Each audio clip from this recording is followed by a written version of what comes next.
Support for this podcast and the following message come from South Carolina Federal Credit Union, a member-owned financial institution. South Carolina Federal is dedicated to serving your financial needs and investing in the South Carolina communities where you live and work. Visit scfederal.org. Hey everyone, you're listening to Code Switch. I'm B.A. Parker, and today I'm joined by one of the show's producers, Jess Kung. Hey Jess. Hey Parker. Okay, today I want to talk about Japanese-American musicians of different generations, and particularly how their music relates to the incarceration of people of Japanese descent in the U.S. during World War II. And I want to start on an unbearably cold morning on a snowy field in southeast Arkansas. Actually, Parker, this is a scene from a documentary. I can show you. So there's a man in front of a big stone marker, and it cuts to him standing in that vast snowy field, playing the violin. The place is the site of the Jerome War Relocation Center, where more than 8,000 Japanese Americans were incarcerated over 21 months. It was the last camp to open and the first to close. It was so cold that my brain was not functioning, How was tuning in the cold? Awful. That's the violin player, Kaoru Ishibashi. He usually shortens his name to K, but he's probably best known as Kishi Bashi. My name's Kishi Bashi. I'm a musician. I'm a composer. I just made a movie. Kei grew up in Virginia, and his parents immigrated from Japan in the 70s. And what he's playing here is what came out of his experience immersing himself in the stories of Jerome and other World War II incarceration camps and the broader history of Japanese Americans who came before him. After today, he turned that improvisation into this song, theme for Jerome. with every word you walk from the comfort of my hand. It was particularly painful to me when I realized that this was an immigrant population, incarcerated and forced to assimilate. We fight the war of enemies unseen, and here we are in Jerome. I knew that I wanted to write a melody that had a Japanese flavor, na na na na na. There's a lot of Japanese songs that are basically in that scale. It's a pentatonic scale that exists only in Japan and, coincidentally, in Ethiopia. You have that melody with you, but you've forgotten the words, you've forgotten the Japanese. And it's just this kind of ghost of your ancestors that you still remember and feel, but you just can't connect with them. And when they sleep, she'd sing this melody to her beloved sons, forgotten words from Japan. Da da da da da, da da da da da, da da da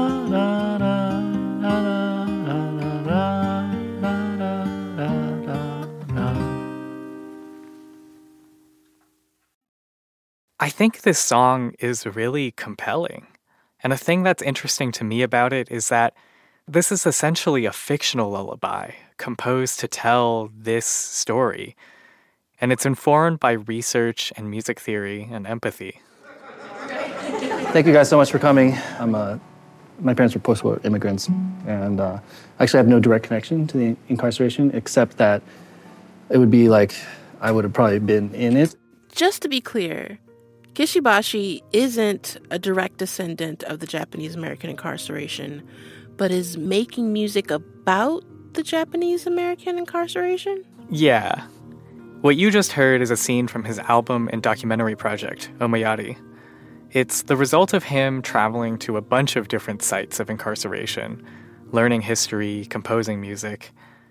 In that scene, he's in Wyoming, near the site of the Heart Mountain War Relocation Center, in a half-restored barrack. It's his first visit to the site, and he's throwing a community outreach concert for a crowd of locals. It's really kind of in the middle of nowhere, Cody, Wyoming, and it's like It's like the least populous state where there's more cows than people. And that was really early on. So I'm really fumbling around and feeling insecure about knowing if I even deserve to be telling this story. I think that discomfort he's describing is one reason why this whole thing is interesting to me. Different waves of immigrants, even from the same mother country, aren't always guaranteed to share a lot, There can be disparities in education, class, dialects, language, politics. But Jess, it's also clearly not nothing. I mean, yeah. But I'm curious why people of different Japanese American backgrounds seem to reach for this history. Like, a good amount of Omayari is Kishi Bashi reflecting on how learning this history made him re-examine his identity. He says he didn't really have a Japanese American community growing up.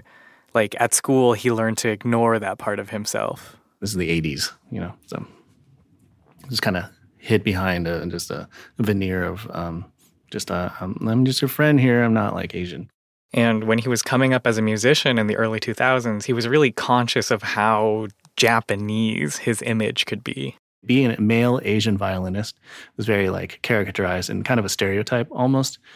So I had to find a balance of being like a cool Asian violinist or just a violinist who also happened to be Asian. I didn't want to be like world music. So I was very conscious to find this just slight Japaneseness in a very white indie rock world. For what it's worth, Kishi Bashi sings in Japanese across all of his albums. That seems like a contradiction, right? He was trying to downplay being Japanese while also being undeniably Japanese. Yeah, I mean, it's like somewhat legible to me, but it is this kind of like messy thing. I think it's something that came into sharper relief when Kay started working with people who are third or fourth generation Japanese American. We used to sort of tease Kay sometimes because it was like, Kay, you sing in Japanese. And so how do you see that separation between like the Japanese parts of you and the American parts of you? We're going to get into that question and who's asking it later. But first, let's do a quick explanatory comma. After the attack on Pearl Harbor in 1942, almost every person of Japanese ancestry on the West Coast, which is where almost that entire population lived, were sent to, quote, war relocation camps. That's about 122,000 people. Decades later, the U.S. government actually admitted wrongdoing, that it was a racist and knee-jerk policy. They offered a national apology and financial redress. In the 90s, surviving detainees were given a check for $20,000. And in a way, it's a huge reason we have so much public memory of incarceration today. Japanese American historical projects got funded by people donating from their redress checks. In the middle of this ocean, in the deepest of the bags, I had written down a poem that you never could have read. There's a time, there's a place for us, for every voice that never sang, for everyone I trust. I am with you. When I present these songs, I don't really intend people to learn the complete factual history of what I'm trying to tell. I just want it to be a taste of the emotions involved and to cultivate this kind of empathy so that you'll go back and learn more about it. Can't wait for when the world can be a better place, with countless hours to embrace with you.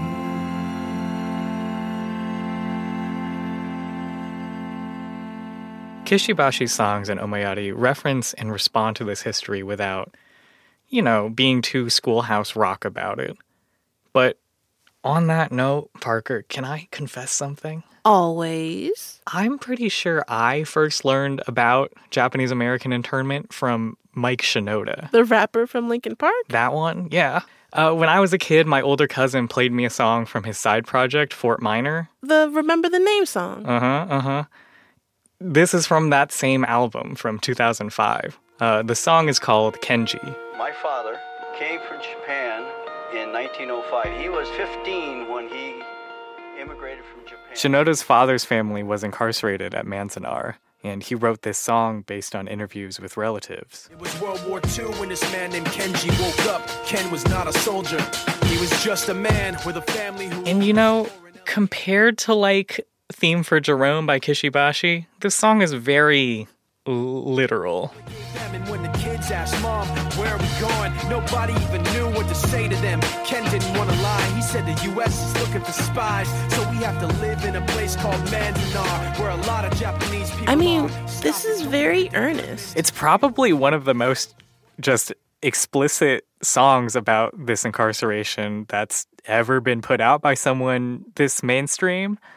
And at least for me as a kid, learning this story, knowing it affected someone from a band I thought was very cool, and I still think Linkin Park is really cool, and learning that he was Asian American in this way that I didn't understand yet mattered. So I wanted to know more about what this particular chapter of history means for Japanese Americans of all kinds, regardless of their relationship to incarceration. I know a boy and I know a girl in Manzanar. Coming up, we're going to peel back more Japanese American incarceration history through different generations of musicians. Like, yeah, of course. Like, you're gonna find a way to sing. Don't it feel like a movie? Teaching this girl how to walk.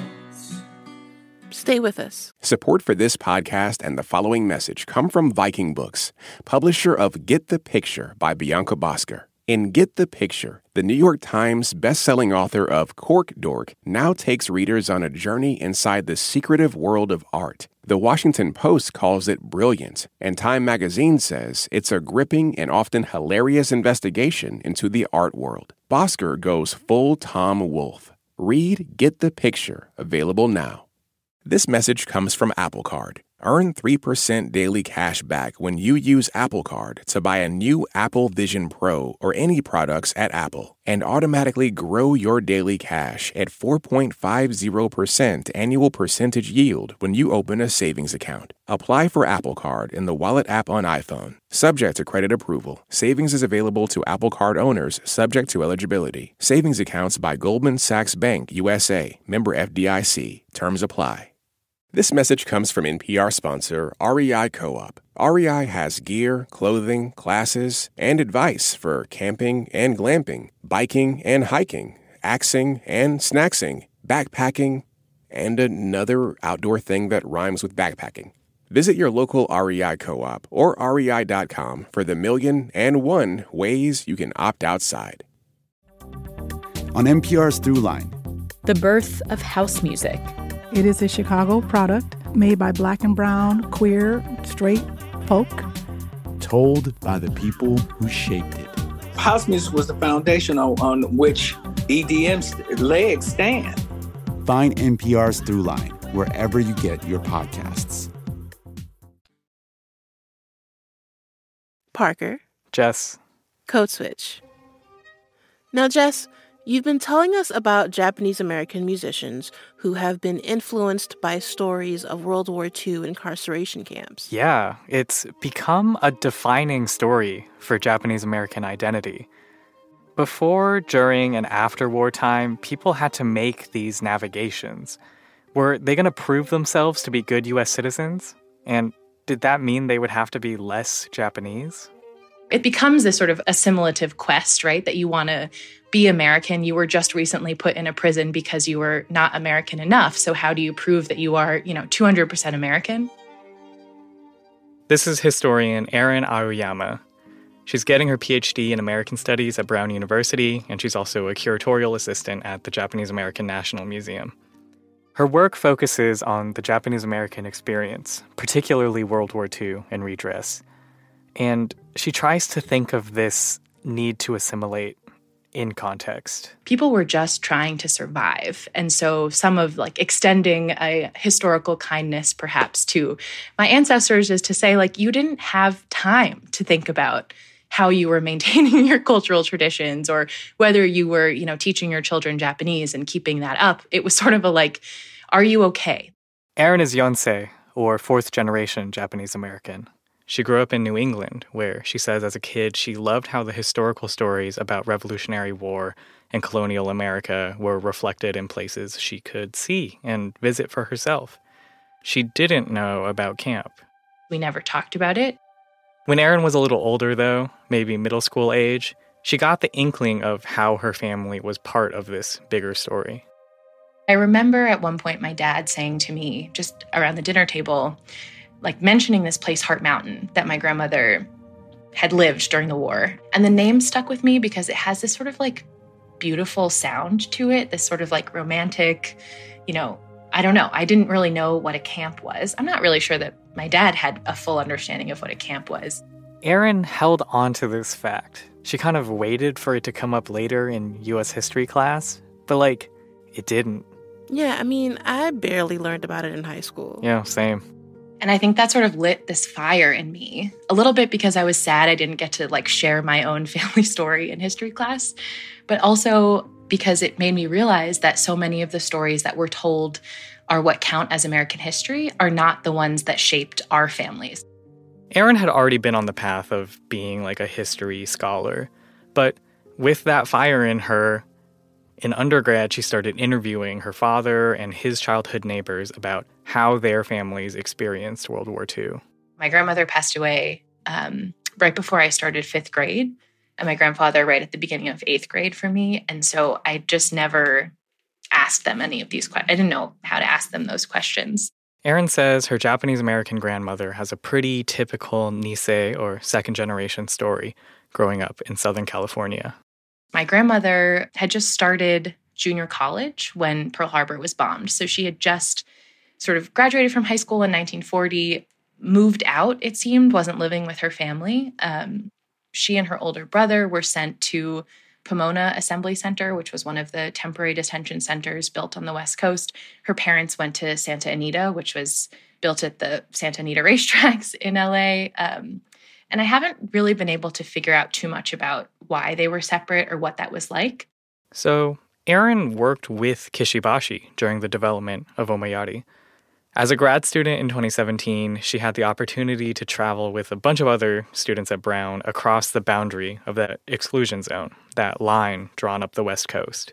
And Kay sort of invited himself on this road trip with a bunch of grad students, brought a cameraman, which was hilarious. They're already doing a trip to begin with, so I just jumped on, which was amazing. Erin is also a singer. During that trip, she was part of a music project called No Boy, and alongside Kishi Bashi also made music inspired by historical research. Erin ended up opening for a bunch of Kishi Bashi shows and talking off stage about the history and the ideas as he developed Omoyari.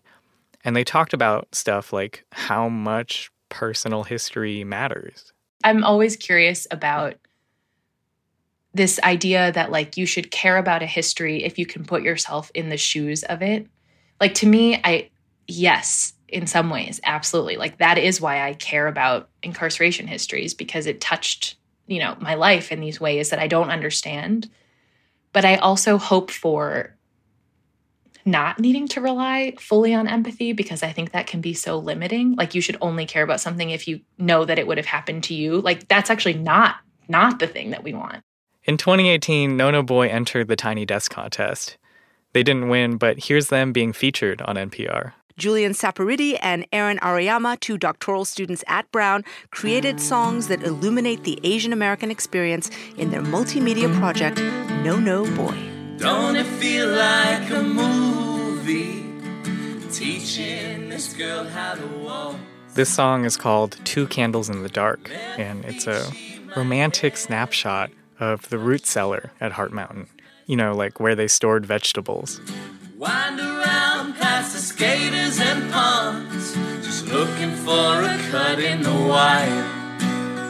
So the song we sing, 2 Candles in the Dark, is kind of a speculative piece thinking about what it would mean to sneak out. My grandmother was about 20 years old when she was at Heart Mountain, so thinking about living in a one-room barrack with her older brother and her parents, and trying to get some time away, find a little bit of light in a really dark place, finding joy and finding life even from within a prison camp. So Erin is singing about this sneaky date in the root cellar. I mean, that's sweet. It's like life goes on. Yeah.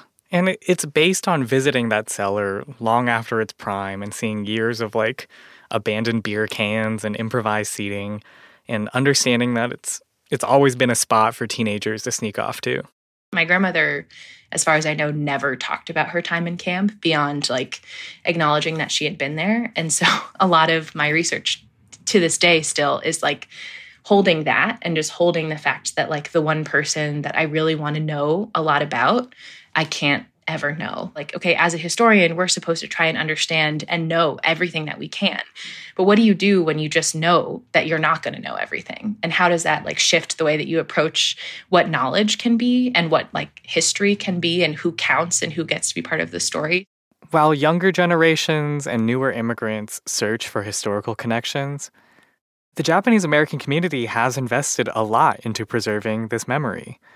Like, people who were incarcerated as children or teenagers are still alive. I don't have an accompanist, so I just have to sing a la carte.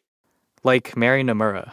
When she was 16 years old, she was incarcerated with her family and moved from LA County to Manzanar, deep in the California desert. This is her at a Japanese American National Museum virtual event in 2020.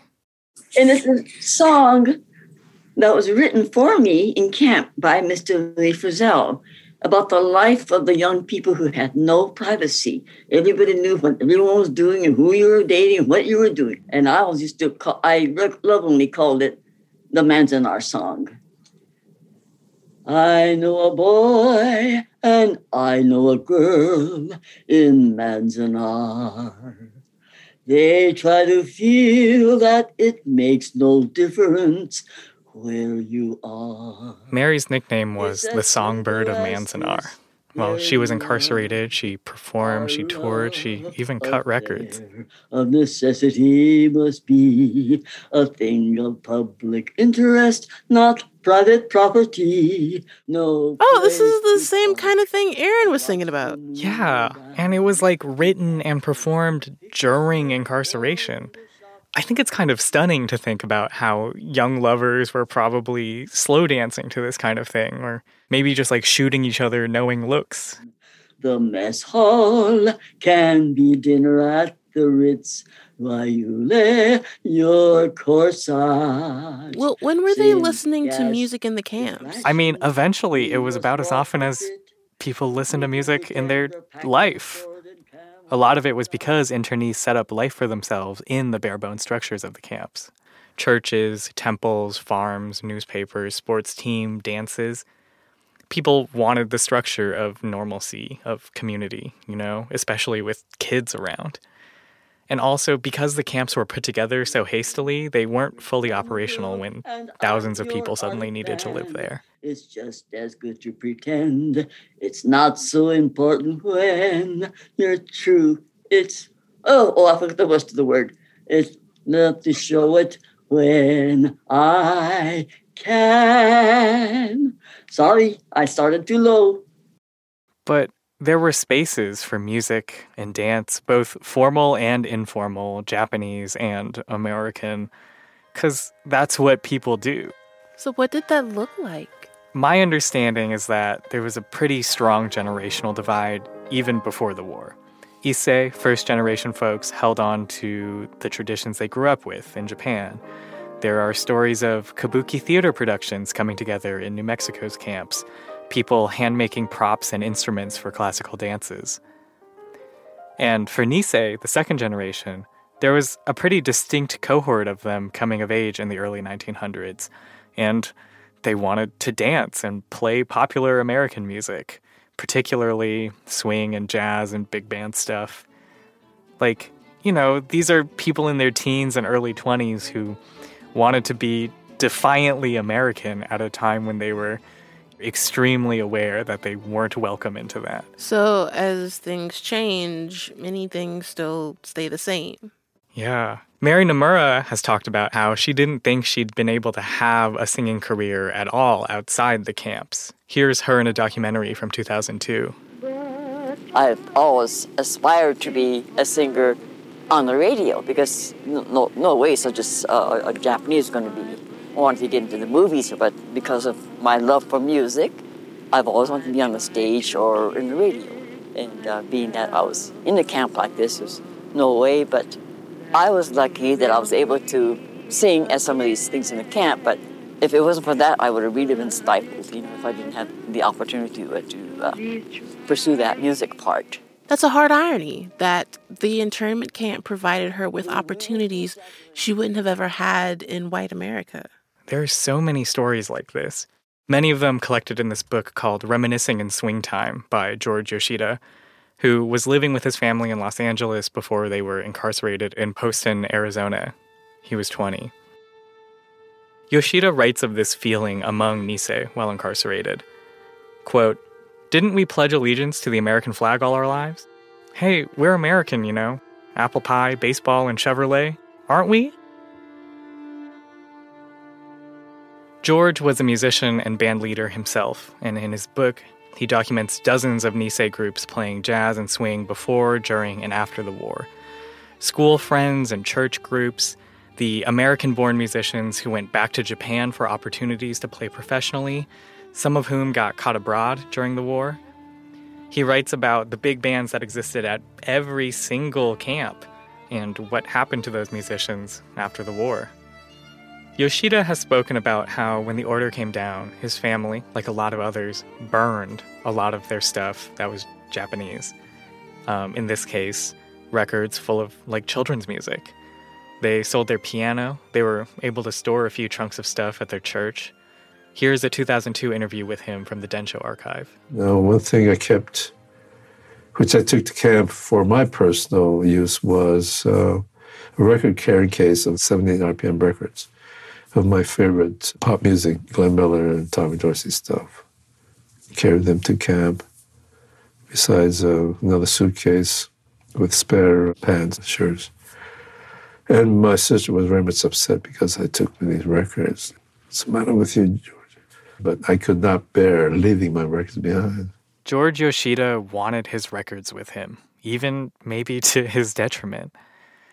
It reminded me of something that came up with Erin Aoyama in her discussions with Kishi Bashi. We had many conversations about, when people were told to pack and take only what they could carry, he would take his violin. And that's a way into this sort of of course there were musicians in camp. And I know that because we know that. We have pictures and stories, but we also know that because there are musicians today. And that is what a musician does. You are silly and you don't pack a coat, you bring your violin. In November 2023, I went to the DC stop of Kishi Bashi's tour for Omayari, the movie. Thank you so much for joining us this evening. Enjoy the show. After the movie ended, Kay got back on stage to transition to the next part of the show, which was a live set. Who's connected with the internment or incarceration that would like to raise their hand and acknowledge that they were, I would like to thank you personally for allowing me to tell your story. From the back of the theater, I couldn't see many hands go up, but near me, two women cautiously raised their hands together. I was in reporting mode, so during intermission, I approached them, thinking about what different people of different generations get from this kind of art. Kishi Bashi's album has been incredibly healing for me personally. It's allowed me to have a conversation with my family in a way about our history and to really heal from that. This is Linda Morris. She brought her mom, Mary Ishimoto Morris, to the show with her. We have been to Jerome, and to see it on the screen and to hear the music and to see the video, it just overwhelmed me with emotion knowing that it's my family that he's making a tribute to, and it just really overwhelmed me.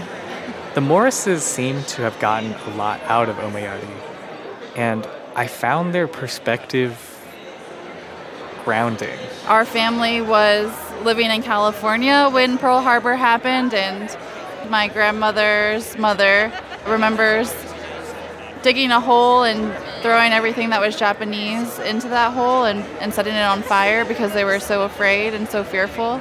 And shortly after that, they were forced from their homes and relocated to Arkansas. And my grandmother's mother died months after entering camp at the age of 47, so it was just incredibly devastating for our family.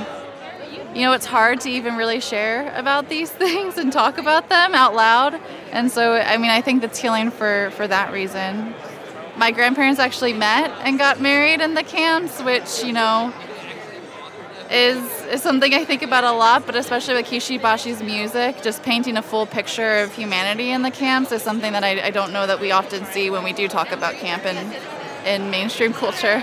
It's just so special because it offers a different way to experience and revisit that history that isn't just talking about it or reading about it, but actually being immersed in the feelings of it. That's just been really impactful. Put all the things we wanted, the same as everyone. Just a hand to hold a little, after all is said and done. And the days were long and open, 'cause I had a view of you. The summer of 42, and I was in love with you. And that's our show. You can follow us on Instagram at NPR Code Switch. If email is more your thing, ours is codeswitch@npr.org. And subscribe to our newsletter. You can find that at npr.org/codeswitchnewsletter. You can follow the podcast on the NPR app or wherever you get your podcasts. Another way to support our work here is to sign up for Code Switch Plus. It's small but really makes a difference for us, and you'll get to listen to every Code Switch episode without any ads. Check it out at plus.npr.org/codeswitch. And thanks to everyone who's already signed up. This episode was produced by Christina Kalla. It was edited by Dahlia Mortada. Our engineer was Maggie Luthar. Thanks to Joy Yamaguchi and Greta Pittinger, as well as Kishi Bashi for use of music from Omoyari. We used audio from the Densho archive and the documentary Words, Weavings, and Songs produced by the Japanese American National Museum. And a big shout out to the rest of the Code Switch Massive: Xavier Lopez, Leah Dinella, Verlyn Williams, Laura Lizaraga, Chloe Weiner, and Jean Denby.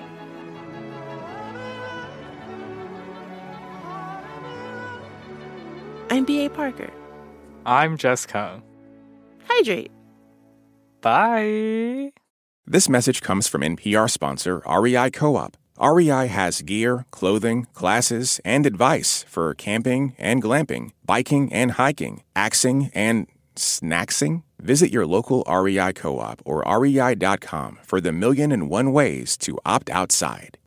Support for this podcast and the following message come from South Carolina Federal Credit Union. Folks listening to this in a vehicle they're tired of owning are in luck. South Carolina Federal provides auto loans that could help reduce the costs of commutes and road trips. And there's no payment due for 90 days after closing. To learn more about how fast, friendly financing can get drivers behind the wheel and out on the road, visit scfederal.org. Loans subject to approval. Certain restrictions apply. History is intriguing, but unlike the present, it can feel far off. On NPR's Throughline, we bring it back to life. I will toss you in the air like a lion. I will leave no one alive in your realm. Go inside the stories from then that shape the world we live in now. Find NPR's Throughline wherever you get your podcasts.